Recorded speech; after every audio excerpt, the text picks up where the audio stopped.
بسم اللہ الرحمن الرحیم۔ دیکھنے والوں اور سننے والوں کو مریم وائس کی طرف سے السلام علیکم ورحمۃ اللہ وبرکاتہ۔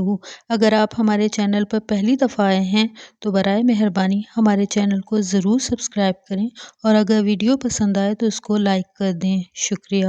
انارکلی بازار میں میری کھلونوں کی دکان ہے۔ میرے پاس دیسی بدیسی ہر قسم کا کھلونا ہے۔ میں گاہک کی جیب اور ظاہری حالت سے اندازہ لگا لیتا ہوں کہ اس کی قوت خرید کتنی ہے۔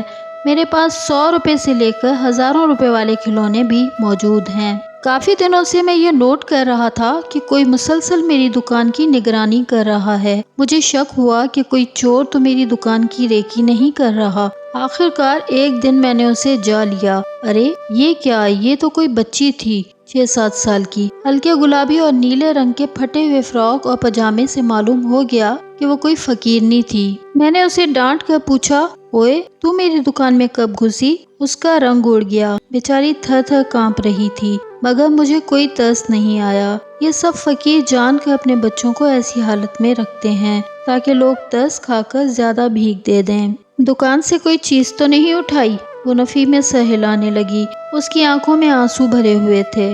اگر دوبارہ ادھر نظر آئی تو بہت ماروں گا اور پولیس میں دے دوں گا، چل بھاگ یہاں سے۔ دکان میں گاہکوں کی موجودگی کی وجہ سے میں نے اسے دھکے دینے سے گریز کیا۔ وہ معصوم بچی دوڑتی ہوئی میری دکان سے باہر نکل گئی۔ چور ہوتے ہیں جی، دکانوں میں گھس کر دکانوں کا سارا حال معلوم کر لیتے ہیں، پھر ان کے بڑے آ کر دکان لوٹ لیتے ہیں۔ میری دکان میں کھڑی بیگمات نے میری ہاں میں ہاں ملائی۔ اگلے دن جب میں نے دکان کھولی تو وہ دکان کے باہر کھڑی تھی اور شوکیس میں لگے ہوئے کھلونوں کو دیکھ رہی تھی۔ تو پھر آ گئی؟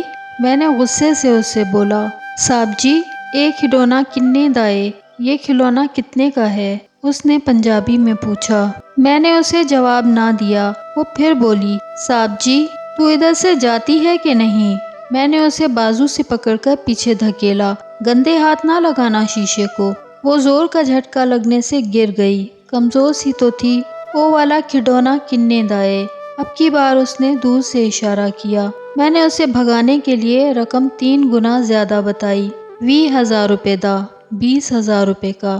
یہ انسانی فطرت ہے کہ غریب کو اس کی غریبی کا احساس دلانے اور اپنی برتری ثابت کرنے کے لیے ہم امیر لوگ اکثر اپنی کم قیمت اشیاء کی قیمت بھی زیادہ بتاتے ہیں۔ وہ ڈال ہاؤس کے بارے میں پوچھ رہی تھی۔ رقم سن کر اسے سمجھ ہی نہ آئی کہ 20,000 روپے کتنے ہوتے ہیں۔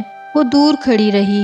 میں دکان میں چلا گیا، مگر وقتاً فوقتاً اسے دیکھتا رہا۔ وہ رقم سن کر جا چکی تھی۔ 2-4 دن آرام سے گزر گئے۔ وہ نظر نہ آئی، یا شاید میں نے توجہ نہ دی۔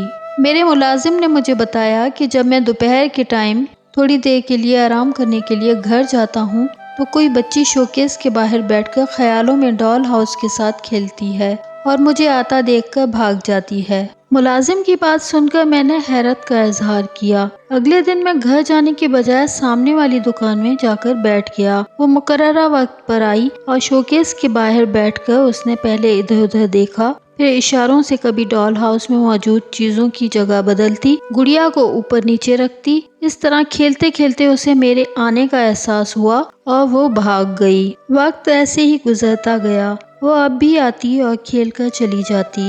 مجھے یہ کھیل اچھا لگنے لگا۔ کبھی چاہتا اسے کھلونا دے دوں، مگر پھر میں اس کھیل سے محروم ہو جاتا، یا پھر مجھ میں اتنی اخلاقی جرأت نہیں تھی کہ میں اتنا قیمتی کھلونا ایک فقیرنی کو دے دیتا۔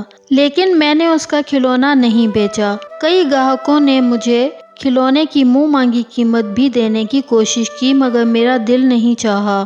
میرے سامنے اس کا میلا سا چہرہ آ جاتا اور میں چاہتے ہوئے بھی ڈال ہاؤس بیچ نہیں سکا۔ پھر اچانک اس نے آنا بند کر دیا۔ سال بھی تو کتنے بیت گئے۔ میرے بیٹے نے ڈال ہاؤس کو شوکیس سے ہٹانے کے لیے کہا تو میں نے اسے ہٹانے نہیں دیا۔ ہو سکتا ہے وہ آئے، مگر اب تو وہ بڑی ہو گئی ہوگی۔ احساس ندامت جینے نہیں دیتا۔ کاش میں اسے ڈال ہاؤس دے دیتا۔ اسے ڈھونڈنے کے لیے کچی بستی بھی گیا۔ وہاں تو سب کی شکلیں ایک جیسی ہیں، وہی گندے میلے چہرے اور پھٹے پرانے کپڑے۔ مگر پھر ایک دن وہ آ گئی۔ میری دکان میں ایک نوجوان لڑکی داخل ہوئی، ساتھ اس کا ملازم بھی تھا۔ یہ گڑیا گھر خریدنا ہے مجھے۔